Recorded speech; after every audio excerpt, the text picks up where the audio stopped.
asyik dengar kan tentang personality, betul tak? Tapi tahu tak apa itu personality? Okey, personality ni adalah sifat ataupun watak yang membentuk kepribadian diri kita. Dan kita selalu dengar terdapat 3 jenis personality yang sering disebut, iaitu pertama introvert, yang kedua adalah extrovert dan yang ketiga adalah ambivert. Introvert ni adalah kita cenderung untuk bergerak secara solo. Manakala extrovert adalah kita ni suka kepada bergerak secara berkumpulan, okey, terlibat dalam aktiviti kemasyarakatan. Manakala ambivert adalah dia balance. Ada kalanya dia extrovert dan ada kalanya dia introvert. Okay? Itu personality yang melibatkan tingkah laku. Tapi kali ni saya nak cerita dengan lebih jelas mengenai personality yang melibatkan pemikiran kita. Okay.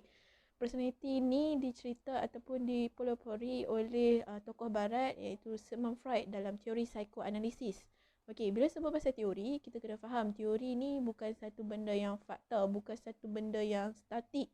Okey, dia tak macam matematik lah. Kalau jawapan dia A, maka A lah sampai ke sudah. Tapi tak, bila kita nak pelajari tentang personality, okay, benda yang melibatkan manusia ni, dia tak ada benda yang statik. Okey, dia boleh kita boleh rujuk kepada teori saja. Itu teori ni dia bukan benda yang tepat lah, okey, tapi kita boleh jadikan sebagai bahan rujukan untuk guideline lah untuk kita mengetahui atau mendalami ilmu-ilmu tentang berkaitan manusia.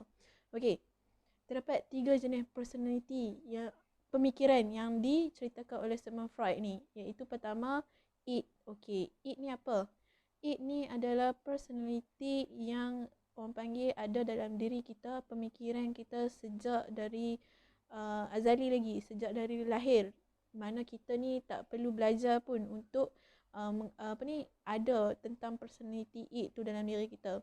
Dan personality id ni dia berfungsi berdasarkan prinsip keseronokan semata-mata, which is pemikiran kita ni dipengaruhi oleh naluri diri, kehendak diri, keseronokan diri, dan dia lari daripada rasa kesakitan. Dia tak mau rasa sakit langsung dalam diri. Jadi personality id ni selalunya ada, personality pemikiran id ni selalunya ada dalam diri kanak-kanak, which is kita dapat lihat lah kanak-kanak pemikiran dia hanya memikirkan tentang keseronokan semata-mata. Sebab itulah kita dapat lihat kalau kanak-kanak dia nak benda yang dia tak dapat, dia akan mengamuk. Sebabnya pemikiran mereka dipengaruhi oleh personality id. Okay. Personality id ni dia langsung tak memikirkan tentang baik dan buruk, nilai moral. Dia langsung tak memikirkan tentang realiti semasa, dan dia hanya memang berpandukan semata-mata naluri. Okey, keinginan, keseronokan dalam diri kita. Itulah tentang id. Okey, seterusnya saya pergi kepada personality yang kedua, iaitu ego. Okey, kita selalu dengar kan ego. Hang ni ego lah. Kan? Ego ni sebenarnya apa? Okey, ego kalau dalam personality, ego ni maksud dia adalah paling realistik, paling reality. Okey, dia melihat, dia berfikir, dia berkembang mengikut suatu situasi semasa. Okey, dia tak dipengaruhi oleh naluri, mana dia mementingkan tentang pemikiran rasional, logik ataupun tidak. Dan benda ni semestinya selalu ada dalam seorang dewasa lah. Okey, dan personality id ni dia terbentuk dengan berlakunya peningkatan umur. Okey, terdedahnya kepada persedaran, itulah yang membentuk personality ego ni. So dia belajar dari masa ke semasa lah. Dia tak macam id. Id ni dia ada sejak azali lagi dalam diri seorang tu. So ego ni juga berfungsi untuk menyeimbangkan. Okay, personality ego ni juga dia berusaha untuk menyeimbangkan kehendak id tu. Dan dia juga menyeimbangkan tentang kehendak sosial, persekitaran. Contohnya macam okey, kita ada kerja sekolah nak kena settlekan, then kawan-kawan ajak keluar. So kita berfikiran macam mana? Berfikiran tu sama ada kita buat kerja sekolah ke, kalau ataupun kita nak ikut kawan-kawan kita keluar. Jadi bila kita memilih untuk menyiapkan kerja sekolah, itu sebenarnya pemikiran kita dipengaruhi oleh personality ego, which is kita melihat kepada reality. Okay, sebab kerja sekolah tu nak kena hantar, lepas tu kawan-kawan ajak kan. So kita memilih untuk menyiapkan kerja tersebut sebab benda tu lagi penting berbanding keluar dengan kawan yang lebih kepada mendapatkan kehendak sahaja, kan? Betul tak? So kalau andai kata kamu keluar ikut kawan, maksudnya pemikiran kamu dipengaruhi oleh personality it lah. Kamu hanya mementingkan keseronokan semata-mata tanpa tanpa memikirkan tentang realiti kehidupan. Macam itulah contohnya, okey. Dan yang terakhir adalah super ego.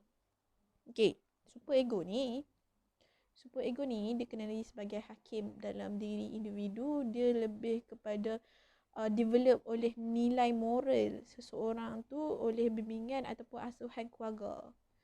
Dan dia juga develop dengan peringkat umur lah, kan, mengikut peringkat umur dan juga persekitaran juga. Di mana super ego ni dia mengawal keinginan ideal, which is dia lebih kepada inginkan kesempurnaan. Dia tak fikir kita ni ada kelemahan ke, ada keburukan, ada kelemahan ke, kebolehan ke, dia tak fikir. Yang penting dia nak sempurna, benda tu nak sempurna. Jadi bila kita bertingkah laku tu, aku mesti macam tu juga. Kalau apa-apa sekali yang aku nak, aku mesti. Perkataan mesti itulah sebenarnya pemikiran kita dipengaruhi oleh super ego, which is kita ni nak sempurna. Sedangkan kita tahu benda tu kadang-kadang tak mampu dicapai pun. Tapi bila pemikiran kita dipengaruhi oleh personality super ego ni, kita nak benda tu, jadi effort kita, usaha kita untuk lebih kepada mengarah kepada kesempurnaan tu lah. Dan itu sahaja perkongsian dari saya. Jadi kita dapat lihat sebenarnya pemikiran kita, kita bertingkah laku mengikut pemikiran jenis apa, sama ada id, ego ataupun super ego.